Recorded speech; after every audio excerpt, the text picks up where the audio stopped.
केंद्रीय मंत्रिमंडल के मेरे सहयोगी डॉक्टर एस जयशंकर जी, श्री अश्विनी वैष्णव जी, श्री देवश्री चौहान जी, आईटीयू की सेक्रेटरी जनरल, अन्य महानुभाव, देवी और सज्जनों, आज का दिन बहुत विशेष है, बहुत पवित्र है। आज से हिंदू कैलेंडर का नया वर्ष शुरू हुआ है।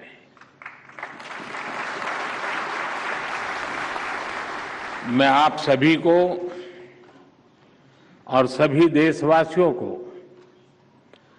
विक्रम संवत 2080 की बहुत बहुत शुभकामनाएं देता हूं। हमारे इतने विशाल देश में, विविधता से भरे देश में सदियों से अलग अलग कैलेंडर्स प्रचलित है। कोल्लम काल का मलयालम कैलेंडर है, तमिल कैलेंडर है, जो सैकड़ों वर्षों से भारत को तिथि ज्ञान देते आ रहे हैं। विक्रम संवत भी 2080 वर्ष पहले से चल रहा है। ग्रेगोरियन कैलेंडर में अभी वर्ष 2023 चल रहा है, लेकिन विक्रम संवत उससे भी 57 वर्ष पहले का है।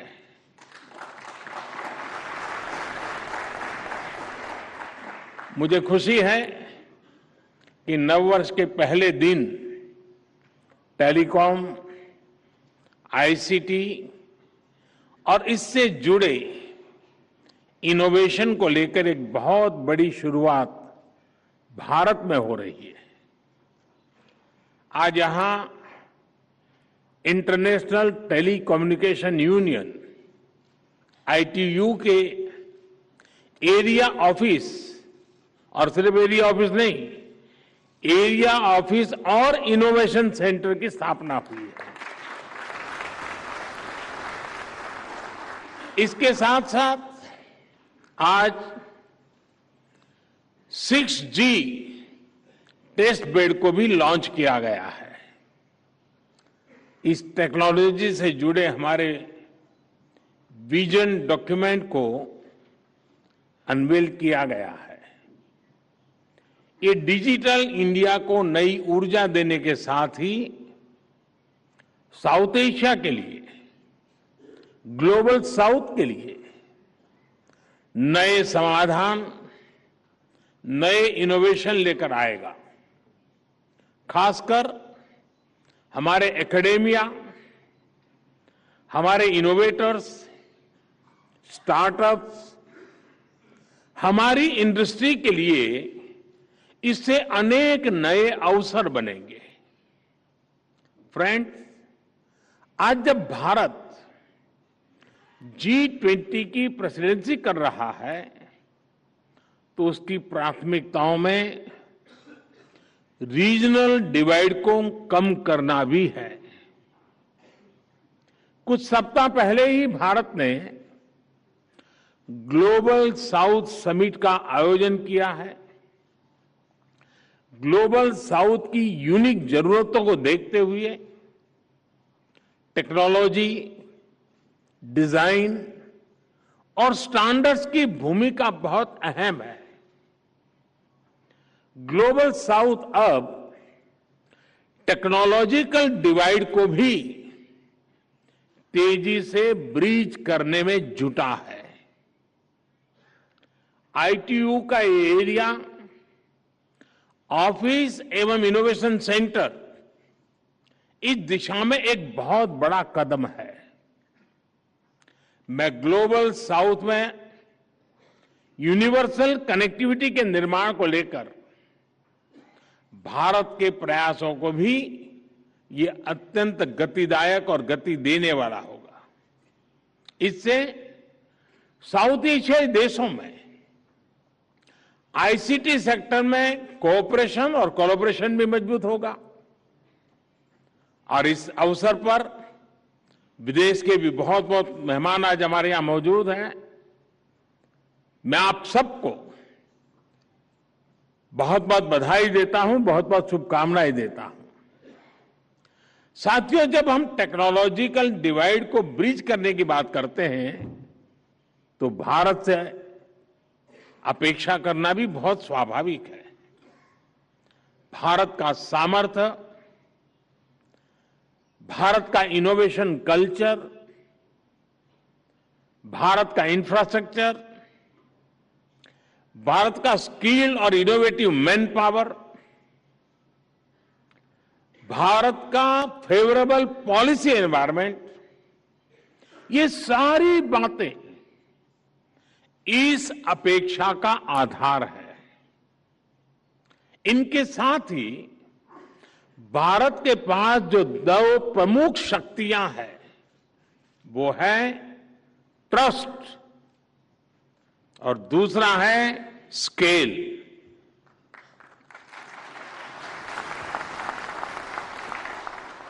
बिना ट्रस्ट और बिना स्केल हम टेक्नोलॉजी को कोने कोने तक नहीं पहुंचा सकते।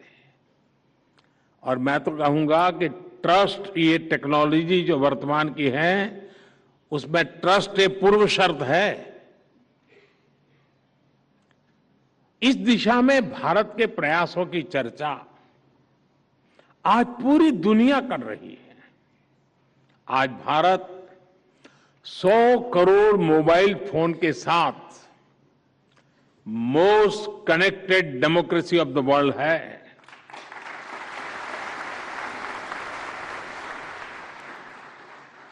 सस्ते स्मार्टफोन और सस्ते इंटरनेट डेटा ने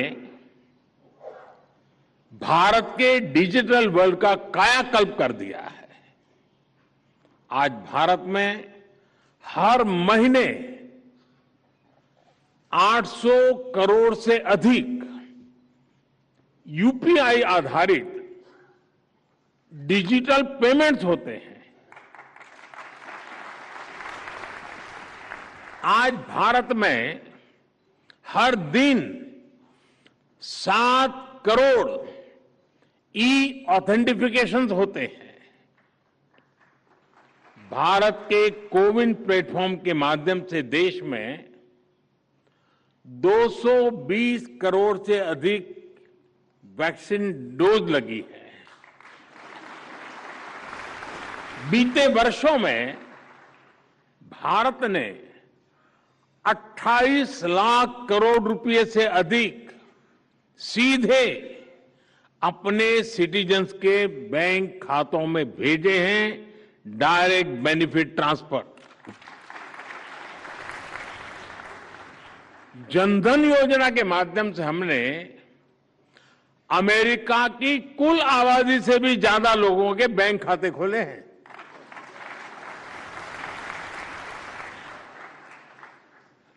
और उसके बाद यूनिक डिजिटल आइडेंटिटी यानी आधार के द्वारा उन्हें ऑथेंटिकेट किया और फिर 100 करोड़ से ज्यादा लोगों को मोबाइल के द्वारा कनेक्ट किया। जनधन, आधार, मोबाइल, जेम ट्रिनिटी की ये ताकत विश्व के लिए एक अध्ययन का विषय है। साथियों, भारत के लिए telecom technology mode of power नहीं है। भारत में टेक्नोलॉजी सिर्फ मोड ऑफ पावर नहीं है, बल्कि मिशन टू एम्पावर है।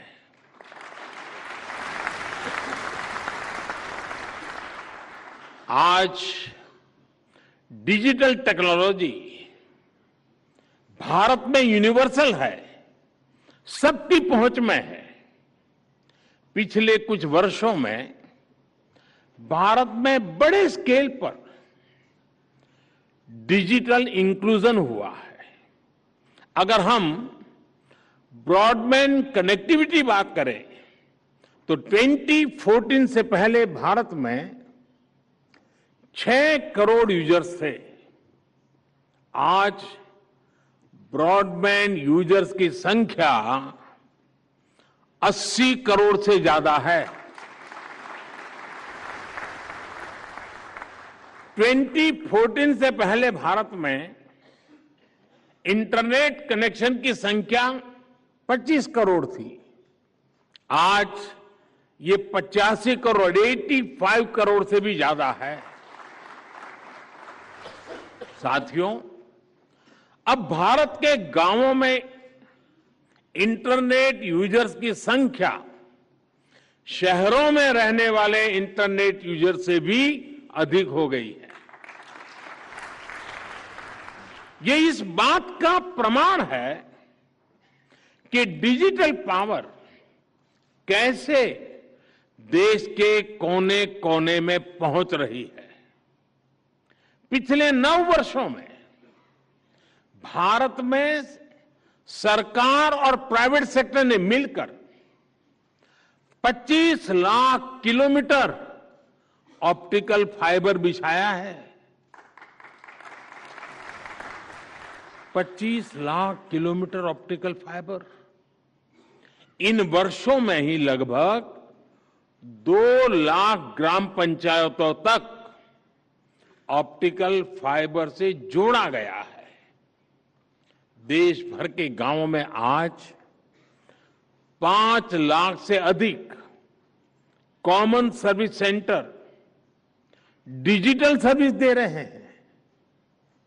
इसी बात का प्रभाव है, इस सबका प्रभाव है कि आज हमारी डिजिटल इकोनॉमी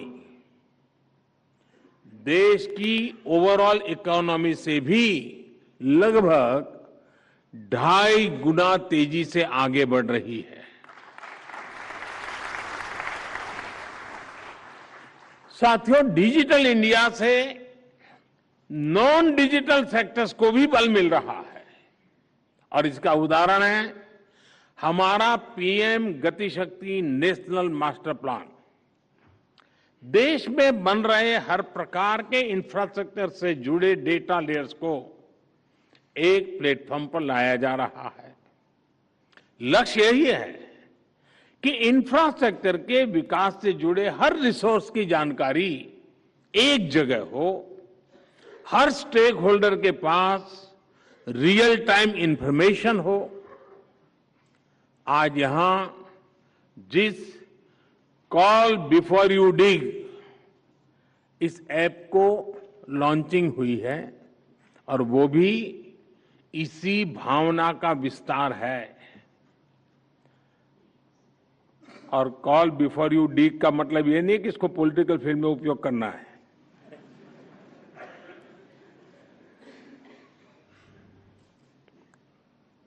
आप भी जानते हैं कि अलग अलग प्रोजेक्ट्स के लिए जो डिगिंग का काम होता है उससे अक्सर टेलीकॉम नेटवर्क को भी नुकसान उठाना पड़ता है।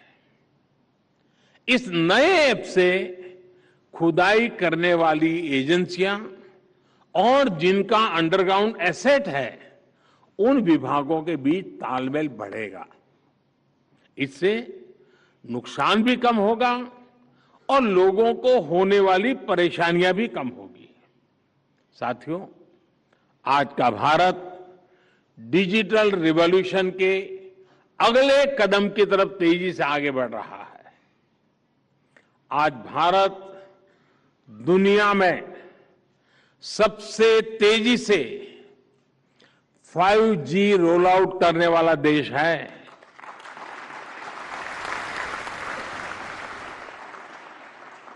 सिर्फ 120 दिन में 120 दिनों में ही 125 से अधिक शहरों में 5G रोल आउट हो चुका है। देश के लगभग 350 जिलों में आज 5G सर्विस पहुंच गई है। इतना ही नहीं, 5G रोल आउट के 6 महीने बाद ही आज हम 6G की बात कर रहे हैं।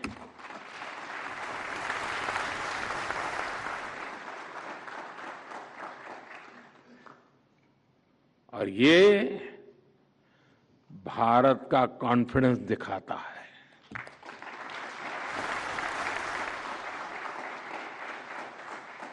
आज हमने अपना विजन डॉक्यूमेंट भी सामने रखा है।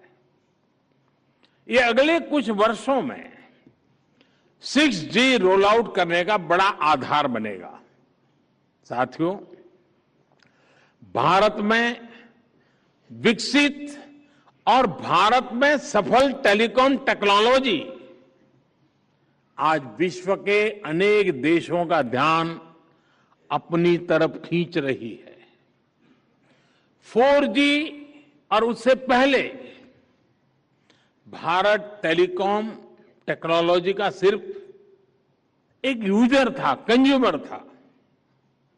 लेकिन अब भारत दुनिया में टेलीकॉम टेक्नोलॉजी का बड़ा एक्सपोर्टर होने की दिशा में आगे बढ़ रहा है। 5G की जो शक्ति है, उसकी मदद से पूरी दुनिया का वर्क कल्चर बदलने के लिए भारत कई देशों के साथ मिलकर के काम कर रहा है। आने वाले समय में भारत 100 नई 5G लैब्स की स्थापना करने जा रहा है। इससे 5G से जुड़ी अपॉर्चुनिटीज, बिजनेस मॉडल्स और एम्प्लॉयमेंट पोटेंशियल को जमीन पर उतारने में बहुत मदद मिलेगी। ये 100 नई लैब्स भारत की यूनिक नीड्स के हिसाब से 5G एप्लीकेशंस डेवलप करने में मदद करेगी। चाहे 5G स्मार्ट क्लासरूम हो, फार्मिंग हो, इंटेलिजेंट ट्रांसपोर्ट सिस्टम्स हो या फिर हेल्थ केयर एप्लीकेशंस, भारत हर दिशा में तेजी से काम कर रहा है। भारत के 5Gi standards global 5G system का हिस्सा है। हम ITU के साथ भी फ्यूचर टेक्नोलॉजीज के स्टैंडर्डाइजेशन के लिए मिलकर के काम करेंगे।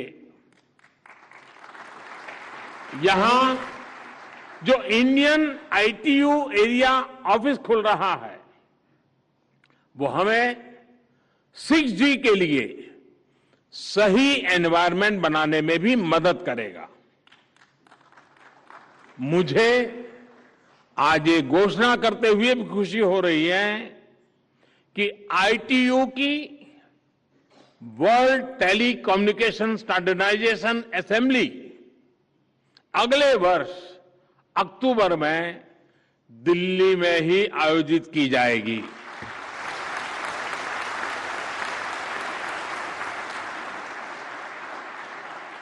इसमें भी विश्व भर के प्रतिनिधि भारत आएंगे। मैं अभी से इस इवेंट के लिए आप सबको शुभकामनाएं तो देता हूं, लेकिन मैं इस क्षेत्र के विद्वानों को चुनौती भी देता हूं कि हम अक्टूबर के पहले ऐसा कुछ करें जो दुनिया के गरीब से गरीब देशों को अधिक से अधिक काम आए।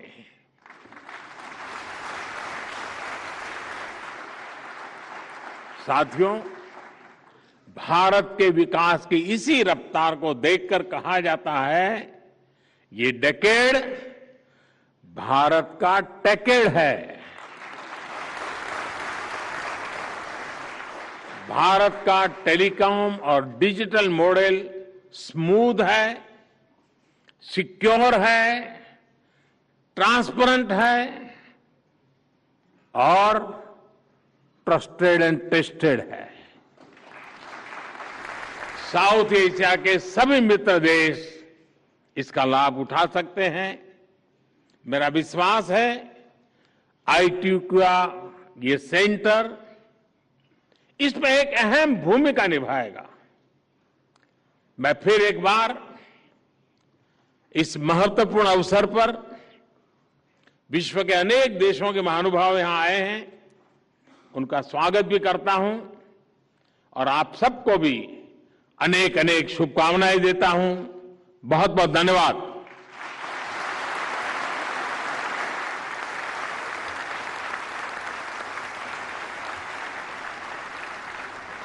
Thank you once again, Honorable Prime Minister, sir, for spending time with us.